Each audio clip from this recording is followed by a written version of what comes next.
பெங்களூர் கத்திரிக்காய் சனாக்குனி தொக்கு எப்படி பண்ணுறதுன்னு பார்க்கலாமா? அதுவும் ஈஸியான முறையில் டக்குன்னு செய்கிற மாதிரி குக்கரில் போட்டு செஞ்சால் எப்படி இருக்கும்னு பார்க்கலாம். குக்கரில் போட்டு ஈஸியான முறையில் செய்யலாம். அது எப்படி செய்யுதுன்னு பார்க்கலாமா? சனாக்குனி இதை மாதிரி எடுத்து வச்சுக்கோங்க. பெங்களூர் கத்திரிக்காய் நல்லா இதை மாதிரி தோல் சீவிடுங்க. இதை மாதிரி தோல் சீவிட்டு இதை மாதிரி கட் பண்ணி வச்சுக்கோங்க. இப்போ இதில் தண்ணியை ஊற்றி நல்லா அலசிடுங்க. அரிஞ்சிட்ட பிறகு அலசாதீங்க. இதை நல்லா இதை மாதிரி அலசிட்டு எடுத்து அரிங்க. அலசி எடுத்து இதை மாதிரி பொடிசாக கட் பண்ணி வச்சுக்கோங்க. இப்போது தேவையான பொருட்கள்: வெங்காயம், தக்காளி, கறிவேப்பிலை, கடுகு, மிளகுத்தூள், மஞ்சாத்தூள், மிளகாய்த்தூள், உப்பு. இப்போ இதை நம்ம எப்படி வேக வைக்கிறதுன்னு பார்க்கலாம். குக்கரில் ஒரு குக்கர் எடுத்துங்க. நம்ம கட் பண்ணி வச்ச பெங்களூர் கத்திரிக்காய் தண்ணியே இல்லை சேர்த்துட்டிங்களா? அதுக்கப்புறம் மஞ்சாத்தூள், மிளகுத்தூள், மிளகாய்த்தூள், உப்பு, வெங்காயம், தக்காளி, கறிவேப்பிலை பாதி போட்டாச்சு, பாதி தாளிக்கிறதுக்கு.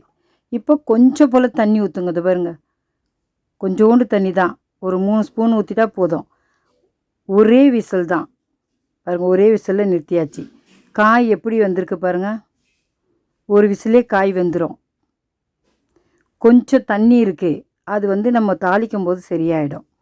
ரொம்ப தண்ணிலாம் இல்லை, கொஞ்சம் தான் தண்ணி ஊற்றினோமா எப்படி இருக்குது பாருங்கள். இப்போது சனாக்குனி எப்படி வருதுன்னு பார்க்கலாம். நல்லா இதை மாதிரி கடாயை நல்லா சூடு பண்ணிவிட்டு அது சனாக்குனியை கொட்டி இதை மாதிரி வறுக்கணும்.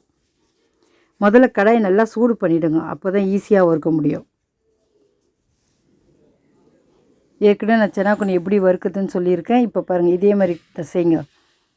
நல்லா இதை மாதிரி வறுக்க. அது எப்படி வறுக்கணும்னு தெரியலனா அந்த ஸ்மெல்லு நல்லா வரும். வறுத்து எடுத்த பிறகு இதை மாதிரி தண்ணியை ஊற்றி வைங்க. வச்சிட்டிங்கன்னா அதில் இருக்க மண்ணெலாம் கீழே இறங்கிடும். இதை மாதிரி கையில் வச்சு இப்படி பிசைஞ்சி கழுவி எடுத்து வெடிக்கட்டி வச்சுக்கோங்க. இல்லை இப்படியே போடணுன்னு போட்டிங்கன்னு வச்சுக்கோங்க, மண் வாயில் தெம்படும். அதனால் அலசி எடுத்து வச்சுக்கோங்க. இப்போது ஒரு கடாயை வச்சுட்டு கொஞ்சம் போல் எண்ணெய் ஊற்றுங்க. கடுகு,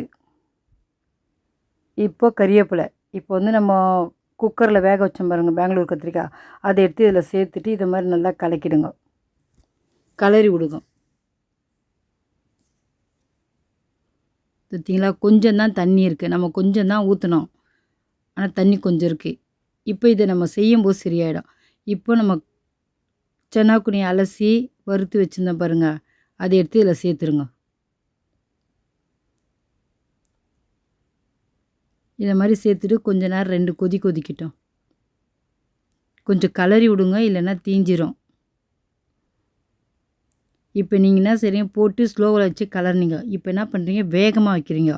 வேகமாக வச்சுட்டு ஒரு 2 கலர் கலர்ட்டு இறக்கிடலாம், அவ்வளோதான். வேகமாக வச்சுட்டு பக்கத்துலேயே நின்று கலருங்க, தூரமாகலாம் போயிடாதீங்க, தீஞ்சிரும். பார்த்தீங்களா, வேகமாக வச்சோன்னே சீக்கிரமாக ரெடி ஆகிடுச்சு பாருங்கள். ஏற்கனவே காய் வெந்துருச்சு, சனாக்குனி வதக்கிட்டோம், அதனால் பிரச்சனை இல்லை. வேகமாக வச்சு இறக்கிடலாம். இந்த மாதிரி நல்லா கலரிடுங்க. இப்போ செய்யும்போதே நல்லா வாசனை அடிக்கும், சாப்பிடணும் போல் தோணும். நல்லாயிருக்கும் அந்த சனாக்குனியும் பெங்களூர் கத்திரிக்காயும். பாருங்கள், தண்ணி இந்த மாதிரி இருக்கா, கொஞ்சம் இருக்குது பாருங்கள். அதான் சொன்னேன், வேகமாக வச்சு கலரினா அதுவும் சீக்கிரமாக சுண்டிடும். கலரியாச்சு. இப்போ இன்னொரு வாட்டி கலரி விடுங்க. பாருங்கள், வேகமாக வச்சு கலர்லாம் தண்ணியும் சுண்டிடுச்சு, ஒன்றுமே இல்லை பாருங்கள். இப்போ நம்ம இறக்கிடலாம். சனாக்குனி ரெடி ஆயிடுச்சு. பெங்களூர் கத்திரிக்காய் சனாக்குனி ரெடி, தொக்கு. இப்போ இதை சாப்பிட்டு பார்த்துட்டு எப்படி இருக்குன்னு சொல்லுங்கள். நீங்களும் இதே மாதிரி செஞ்சு பாருங்கள். எவ்வளோ ஈஸியாக முடிஞ்சிச்சு பார்த்தீங்களா? டக்குன்னு செஞ்சிடலாம் இதை. இது சாப்பிட்றதுக்கும் அவ்வளோ நல்லாயிருக்கும். ரசம் சாதமும் இதுவும் சாப்பிட்டு பாருங்கள், அவ்வளோ நல்லாயிருக்கும் சாப்பிட்றதுக்கு. ஈஸியான முறையிலையும் செஞ்சிடலாம். உடனே போய் டக்குன்னு செய்யுங்க. பெங்களூர் கத்திரிக்காய் சனாக்குனி, அவ்வளோதான். 2த்தையும் போட்டு செஞ்சு சாப்பிட்டு பாருங்கள். சாப்பிட்டீங்கன்னு வச்சுக்க, வாரத்தில் 3 நாள் கூட செய்வீங்க. எப்படி இருக்குன்னு சொல்லுங்கள். லைக் பண்ணுங்கள், ஷேர் பண்ணுங்கள், மறக்காமல் நம்ம சேனலுக்கு சப்ஸ்கிரைப் பண்ணுங்கள். தேங்க்ஸ் ஃபார் வாட்சிங்.